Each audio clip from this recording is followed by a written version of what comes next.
All right, Lovell, maybe you got to move out of the way Yep. just a little. Thanks, man. Yep, go ahead. All right, Lovell, thanks so much for the session today, man. I really enjoyed meeting you.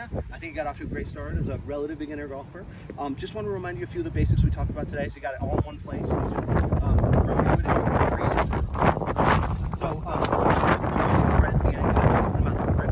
And the biggest priority here is making sure we get that fingers, right? Yep. So we kind of place it through our fingers there, wrapped it around, got this thumb a little bit on the right side of the shaft towards our fingers.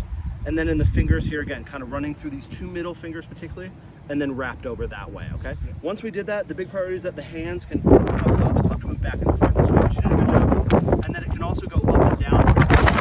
Move our hands up and down.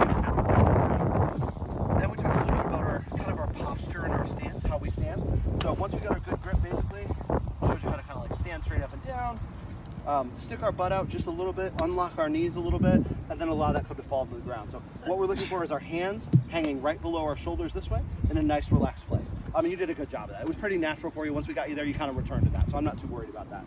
And then we talked just a little bit about the swing, the basics. The one thing I want to keep encouraging you on, extending that swing a little bit. Understandable, a lot of relative beginners want to make sure they make good contact. I know that's a struggle, right?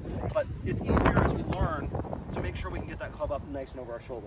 Ideally, in this kind of right elbow pizza pan position, like we're holding a tray of drinks or something up here, add our left hand in nice and deep, and then turn back into and go.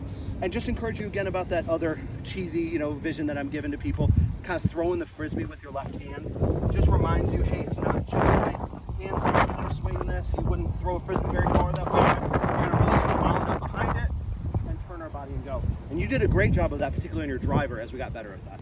Now, the biggest struggle that you had throughout the session was with your irons, right? Getting down to those irons, hitting the ground in the same spot. Sometimes it was good, sometimes it wasn't. Something that just needs continued practice and work. We gotta calibrate that, right?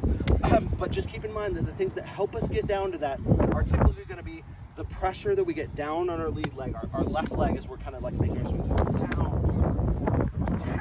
Don't be afraid to whack that mat or take a little divot out of the grass. That's all good stuff for you. And then the last thing we talked about was our driver. You did a really good job with that. Actually, you hit some bombs, a couple really good ones. A couple things that are different about the driver. We want to make sure that ball position is kind of even with our left armpit, and then that we don't want to feel like we're hitting down through the driver. We want to feel like we're hitting up through that driver, really setting the ball up. That was a great first section. Thanks, man, for sure. All right, so.